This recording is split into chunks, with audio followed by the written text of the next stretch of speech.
حسبي ربي جل الله ما في قلبي خير الله نور محمد صلى الله لا إله إلا الله حسبي ربي جل الله ما في قلبي अल्लाह रब्बुल इज़्ज़त कुरान अज़ीम की सूरह बकरा के आयत नंबर 29 के जुज़ में इरशाद फरमाया हुवल्लज़ी खलक़ लकुम मा फ़िल अर्दि जमीआ,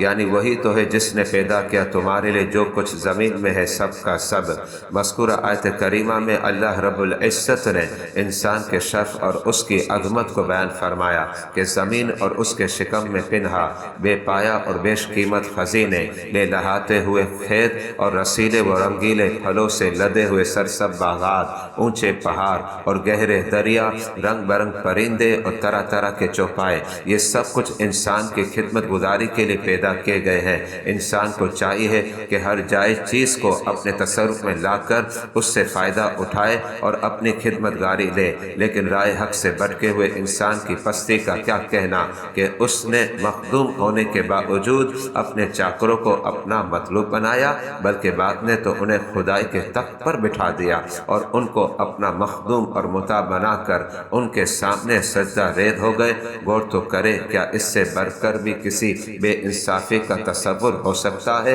आयत के इस हिस्से ने इंसान को अपने बुलंद मकाम से आगाह किया और गाफिल इंसान को झंझोरा ताकि वो अपने चेहरे से ज़िल्लत और रुसवाई की गर्द साफ करे।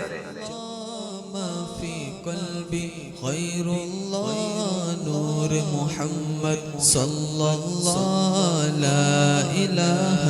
إلا الله حسبي ربي جل الله ما في قلبي غير الله نور محمد صلى الله لا إله